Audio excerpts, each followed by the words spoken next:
let's move on, though, JT. Let's get into some NBA. As we know, I'm always one to say I'm not an NBA expert. I do get in there and dabble with some DFS. As I've said, I got all these different optimizer programs and everything else that keeps me smart and keeps me up with guys like you.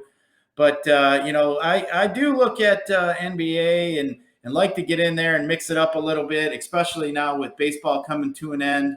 But JT, we don't have to go through each game here, but just maybe bring up a couple DFS plays you like, maybe some of the high end. I know we like to bring up some low price guys. I kind of ran through some optimizers here, so I kind of can see some of the guys that are popping on some optimizers. But it looks like Harden's going to be in play tonight as a high price spend up. Looks like Fox might be a guy that we might want to look at today, and maybe like a Joel Embiid. So, JT, if you were to start out your teams today in NBA and maybe starting out with a high priced guy, maybe which way would you look at today?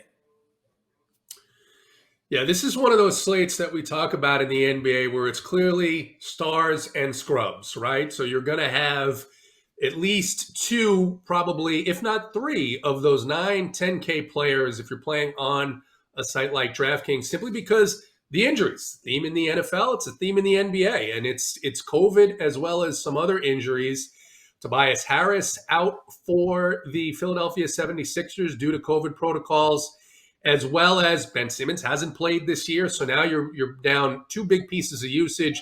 The stat I saw earlier was that Joel Embiid gets 46% of the usage when those two guys are off the court. He is priced up, but I think that that's a logical place to start. What's interesting about Philly, I don't know that you can do this. I don't know that Doc Rivers will do this, but could be a situation where you see them put Embiid and Drummond on the court at the same time.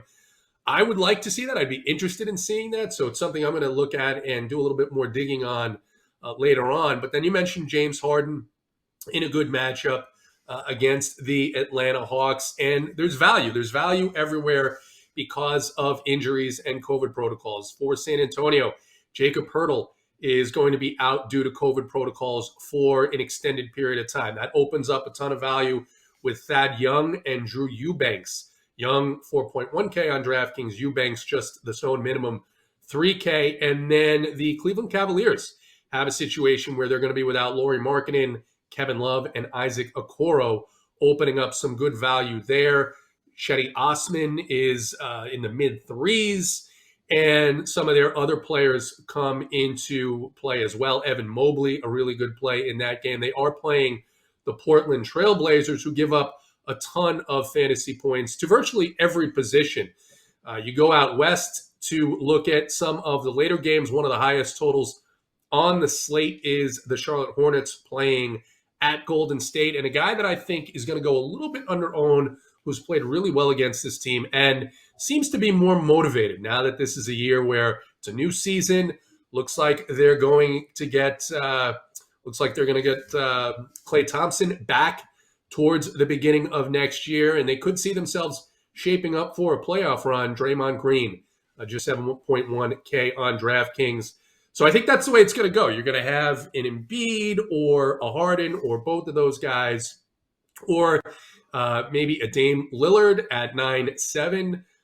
You get a couple of those guys, and then you can easily fill them in with some of these great values. And one game that I think people are going to maybe sleep on a little bit is the New York Knicks and the Indiana Pacers. Kind of a lower total, but the line there is just one. Indiana favored by 1. The Knicks coming off a really dreadful home loss to the Raptors. And I like, depending on what happens, if Malcolm Brogdon is going to miss again, that's big news there. Interesting little game stack opportunity because point guards have shredded both of these teams. So you can look to Brogdon if he's in, or TJ McConnell if he's not. Then look for a bounce back spot here on the other side with Kemba and Julius Randle. So a couple of interesting off the chalk, so to speak, opportunities in NBA, but really interesting, Scott. An 11-game slate. It's a big slate. There's no other sports to take the limelight away from the association tonight. Yeah, that's a big thing in NBA. You mentioned the injuries, and I know we've stressed many times on this show, and I know you kind of bring it up as well. But if you pay attention to NBA, you're at a huge disadvantage. These guys will deem themselves out, after warming up. So you got to keep your ear to the ground. You can't just set it at lunchtime at work and then expect that you're going to do well later in the day. You gotta pay attention. And then, like JT said, like most of these NBA type builds are stars and scrubs. You want to find those guys that are filling in for some injury type guys. You mentioned Drew Eubanks.